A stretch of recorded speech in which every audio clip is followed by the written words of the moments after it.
તમારા ઘરને ધન દોલતથી ભરી દેશે આ વાસ્તુશાસ્ત્રના 50 નિયમો। નંબર 1, રાત્રે સૂતા પહેલા ક્યારેય પણ મોઢું ધોયા વગર કે પગ ધોયા વગર સૂવું ન જોઈએ। નંબર 2, સૂતા પહેલા રસોડું સાફ કરવું જોઈએ। રસોડામાં ગંદા વાસણ એટલે કે પેઠા વાસણ રાખવાથી માતા લક્ષ્મી નારાજ થાય છે અને ઘરમાં દરિદ્રતા આવે છે। નંબર 3, સૂતા પહેલા નિયમિત રીતે ભગવાનનું ધ્યાન કરવું જોઈએ અને ડાબી બાજુ પડખું ફરવું જોઈએ। તેનાથી પાચન ક્રિયા તંદુરસ્ત રહે છે, સેહત પણ સારી રહે છે। નંબર 4, હંમેશા ધ્યાન રાખો, દક્ષિણ અને પૂર્વ દિશામાં ક્યારેય પણ પગ રાખીને ન સૂવું જોઈએ અને દરવાજાની દિશામાં પગ પણ ન રાખવા જોઈએ। તેનાથી સેહત અને સમૃદ્ધિને નુકસાન થાય છે અને પૂર્વ દિશા તરફ માથું રાખીને સૂવાથી જ્ઞાનમાં વધારો થાય છે। દક્ષિણ દિશા તરફ માથું રાખીને સૂવાથી શાંતિ અને સમૃદ્ધિ મળે છે। નંબર 5, તમારા રૂમમાં સૂતા પહેલા કપૂર સળગાવીને સૂવો। એમાં રહેલા તત્વો પોઝિટિવ એનર્જીનો સંચાર કરે છે। તેનાથી તમને માનસિક શાંતિ મળશે અને તમે તણાવ મુક્ત મહેસૂસ કરશો। નંબર 6, મોઢું ઊંધું રાખીને બીજાની જગ્યાએ તૂટી ગયેલા ખાટલા ઉપર કે બેડ ઉપર સૂવાનું ટાળવું જોઈએ। તેનાથી નકારાત્મકતા આવે છે। નંબર 7, સૂતા પહેલા કોઈ પણ નકારાત્મક બાબતો વિશે વિચારશો નહીં, કારણ કે સૂતા પહેલા 10 મિનિટનો સમય ખૂબ જ સંવેદનશીલ હોય છે અને જાગ્યા પછી ઓછામાં ઓછી 15 મિનિટનો સમય પણ ખૂબ જ સંવેદનશીલ હોય છે। આ દરમિયાન તમે જે પણ વિચારો છો તે વાસ્તવિક રૂપમાં થવા લાગે છે।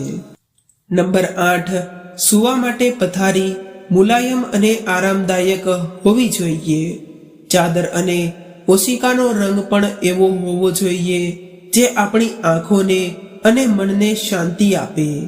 નંબર 9, રાત્રિનું ભોજન સૂવાના 2 કલાક પહેલા કરી લેવું જોઈએ અને કોશિશ કરો કે રાત્રિનું ભોજન સાદું અને હળવું હોય। તે પછી વજ્રાસનમાં બેસીને પ્રાણાયામ કરવું જોઈએ અને છેલ્લે સુવાસન કરીને સૂવું જોઈએ।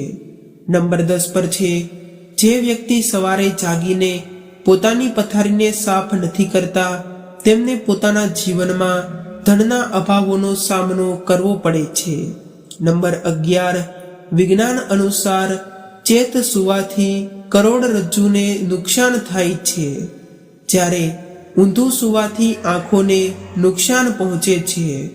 એટલા માટે શક્ય હોય તો સીધું સૂવું જોઈએ।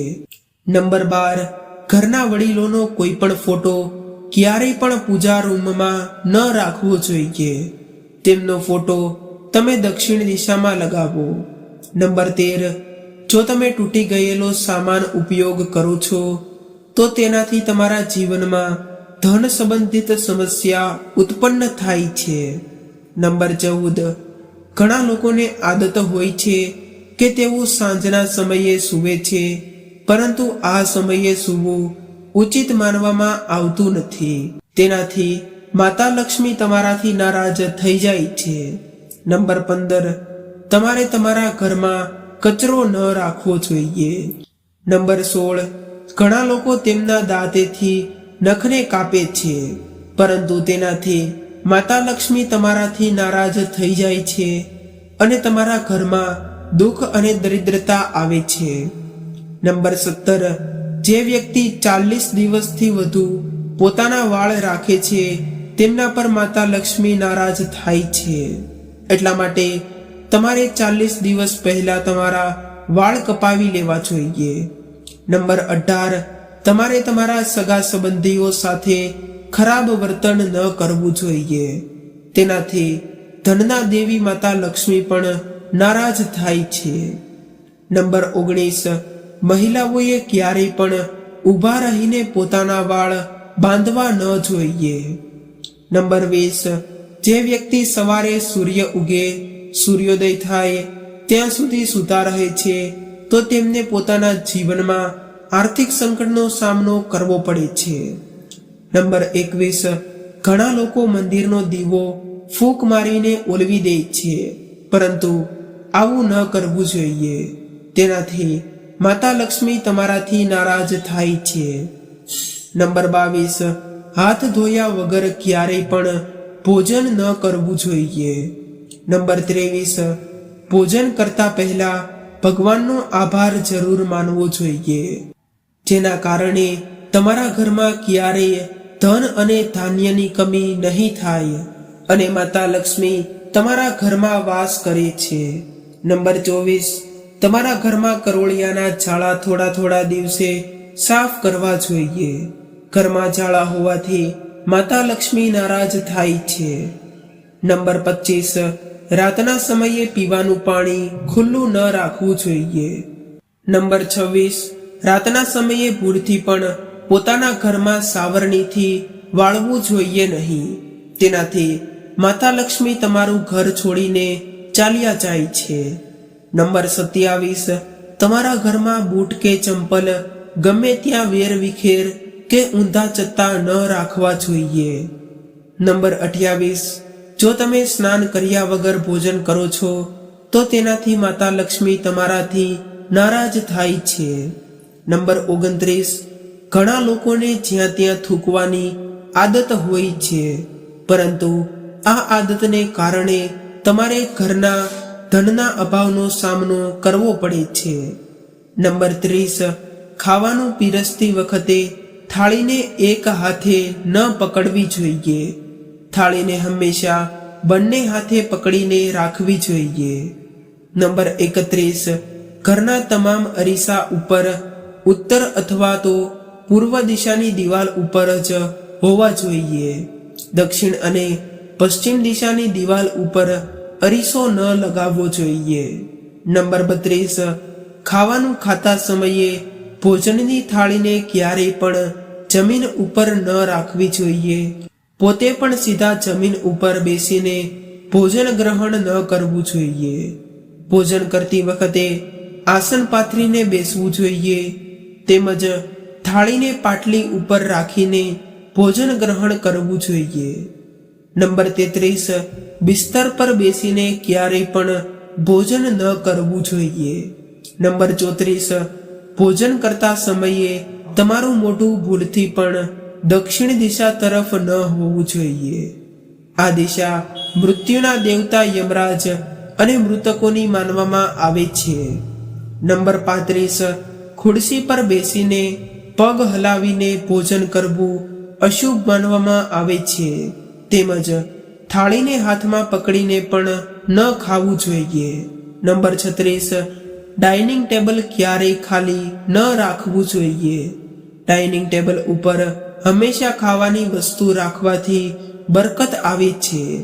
નંબર 37, તમે જમતી વખતે કોઈ બીજા સાથે એક થાળીમાં ખાવાનું ખાઈ શકો છો, પરંતુ જો કોઈ વ્યક્તિએ પહેલેથી જ ભોજન કરી લીધું હોય તો તેની એઠી થાળીમાં ક્યારેય ભોજન ન કરવું જોઈએ. નંબર 38, ભોજન કર્યા પછી એઠી થાળી લઈને લાંબા સમય સુધી ન બેસવું જોઈએ અને એઠા વાસણ પણ લાંબા સમય સુધી ન રાખવા જોઈએ. નંબર 39, ભોજન કર્યા પછી ક્યારેય પણ થાળીમાં હાથ ન ધોવા જોઈએ. નંબર 40, રાતના સમયે રસોડામાં ક્યારેય પણ એઠા વાસણ ન રાખવા જોઈએ. જો તમે કોઈ કારણસર રાત્રે એઠા વાસણ નથી ધોઈ શકતા તો તેને રસોડામાં ન રાખો, બહાર તેને રાખવા જોઈએ. નંબર 41, રસોડામાં ફ્રીજ, મિક્સર અને ભારે સામાન દક્ષિણ અને પશ્ચિમ દિશામાં દિવાલને અડાડીને રાખવો જોઈએ. નંબર 42, જો તમે તમારા ઘરમાં ડાઇનિંગ ટેબલ રાખવા માંગો છો તો કોશિશ કરો કે તે ગોળ ન હોવી જોઈએ. નંબર 43, ક્યારેય પણ લાંબા સમયથી ખાલી પડેલા અધૂરું હોય તે ઘરમાં અથવા તો સુનસાર જગ્યા ઉપર સૂવું જોઈએ નહીં. નંબર 44, ઘરમાં તૂટેલી વસ્તુઓ, ખાસ કરીને તૂટી ગયેલો કાચ અને ખરાબ થઈ ગયેલા ઇલેક્ટ્રોનિકના સામાનો બિલકુલ ન રાખવા જોઈએ. નંબર 45, સાંજના સમયે ક્યારેય પણ કોઈને દૂધ, દહીં કે મીઠું દાનમાં ન આપવું જોઈએ. આ આર્થિક સ્થિતિ માટે ખૂબ જ હાનિકારક હોય છે. નંબર 46, બિસ્તર ઉપર ક્યારેય પણ ગંદા હાથ પગે ન સૂવું જોઈએ. નંબર 47, વાસ્તુશાસ્ત્ર અનુસાર ઘરમાં કોઈ પણ પ્રકારના વાસ્તુ દોષ દૂર કરવા માટે ઘરની છત ઉપર ઉત્તર પૂર્વ દિશામાં 5 તુલસીના છોડ લગાવવા જોઈએ. જો આ કરવામાં આવે તો તમને કોઈ સમસ્યા આવી રહી હોય તો ઓછામાં ઓછો 1 તુલસીનો છોડ આ દિશામાં જરૂર લગાવો. તેનાથી ઘરમાં આવતો નકારાત્મક પ્રભાવ ઓછો થાય છે. તો મિત્રો, આપણો આજનો વિડીયો અહીંયા પૂર્ણ થાય છે. જો તમને આ માહિતી પસંદ આવી હોય તો અમારી ચેનલને જરૂરથી સબસ્ક્રાઇબ કરી લેજો. વિડીયોને લાઈક કરી દેજો. તમારા મિત્રો સાથે શેર કરી દેજો. ફરી મળીશું આવા જ એક નવા વિડીયો સાથે. ત્યાં સુધી સૌને મારા રાધે રાધે.